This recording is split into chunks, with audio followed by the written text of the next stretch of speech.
민수기 19장 20절입니다. 사람이 부정하고도 자신을 정결하게 하지 아니하면 여호와의 성소를 더럽힘이니 그러므로 회중 가운데서 끊어질 것이니라. 그는 정결하게 하는 물로 뿌림을 받지 아니하였은즉 부정하니라. 현대 유대인 중에서 제3성전을 준비하는 유대인들이 있습니다. 그들은 성전에 필요한 모든 물품을 준비했다고 합니다. 하지만 한 가지 준비 못한 것이 있는데 그것이 바로 붉은 암송아지입니다. 모세오경에 보면 세 가지 경계가 나옵니다.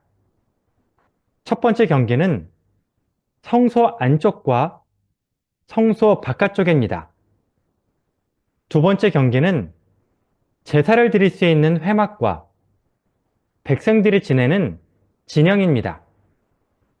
마지막 세 번째 경계는 진영 안쪽과 진영 바깥쪽입니다.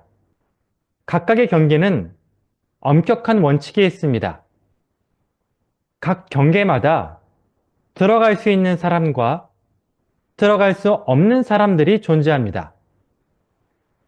성소에는 제사장만 들어갈 수 있고 지성소에는 대제사장만 들어갑니다. 백성들이 거주하는 진영은 정결한 백성들만 들어갈 수 있습니다. 시체를 만졌거나 부정해진 사람은 진영 밖으로 나가야 합니다. 어떤 이유로든 부정해진 사람들이 다시 진영 안으로 들어오려면 정결 예식을 드려야 합니다. 이 정결 예식의 핵심이 잿물입니다. 잿물을 몸에 뿌려야만 부정해진 사람이 정결해집니다. 이 잿물은 붉은 암송아지를 태워서 만듭니다. 그런데 이 잿물에는 까다로운 조건이 있습니다.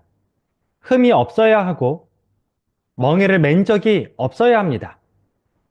심지어 검거나 흰 털도 안 됩니다. 송아지 전체가 붉어야 합니다. 이런 조건에 충족하는 소는 모세 시대부터 지금까지 단 9마리만 태어났는데 최근에 이런 소들이 텍사스에서 등장합니다. 제3성전을 위한 모든 조건이 충족된 겁니다. 그동안 붉은 암송아지가 없어서 정결 예식을 드리지 못했는데 드디어 찾은 겁니다.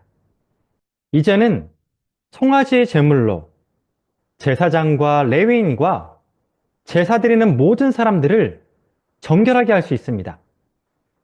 그렇게 하면 피해 제사를 재개할 수 있는 겁니다. 그들은 자신들이 피해 제사를 재개하면 메시아가 온다고 믿고 있습니다. 일부 개신교들은 그 메시아를 적그리스도라고 생각합니다. 마태복음 24장을 보면 예수님의 마지막 때를 예언해 주셨는데 이런 말씀을 하셨습니다. 너희가 선지자 다니엘이 말한 바 멸망에 가증한 것이 거룩한 곳에 선 것을 보거든. 여기서 가증한 것이 적그리스도입니다. 유튜브에서 붉은 암송아지를 검색하시면 대부분 제3성전과 종말에 관한 이야기가 나옵니다. 오늘 본문도 그런 관점으로 풀어갈 수 있지만 본문이 말하는 강조점은 그게 아닙니다. 본문의 키워드는 예수님입니다. 붉은 암송아지는 예수님을 예표합니다. 붉은 암송아지를 진영 밖에서 죽이고 그 잿물로 정결한 물을 만들었던 것처럼 예수님은 성전 밖에서 죽음을 당하셨습니다. 그리고 골고다 언덕에서 물과 피를 쏟으셨습니다. 그 물과 피가 우리들을 정결하게 만드는 겁니다. 예수님의 피와 물이 없다면 우리는 경계를 넘어설 수 없습니다. 죄와 사망의 경계를 넘어 생명으로 들어갈 수 없습니다.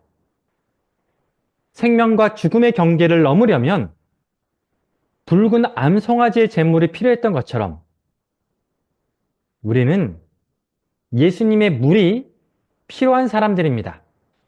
내가 주는 물은 그 속에서 영생하도록 솟아나는 샘물이 되리라.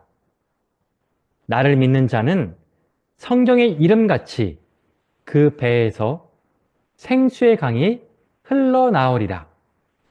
즉, 예수님의 피와 물 때문에 우리는 죽음의 경계를 넘어 생명의 공동체로 들어갈 수 있었다는 뜻입니다. 또 성령님을 받았기 때문에 우리는 지성소까지 들어갈 수 있는 겁니다. 기도하겠습니다. 주님은 흠이 없으시며 완전하시며 죄의 멍에를 맨 적이 없는 분이십니다. 주님께서 흘리신 피와 물이 나를 정결케 합니다.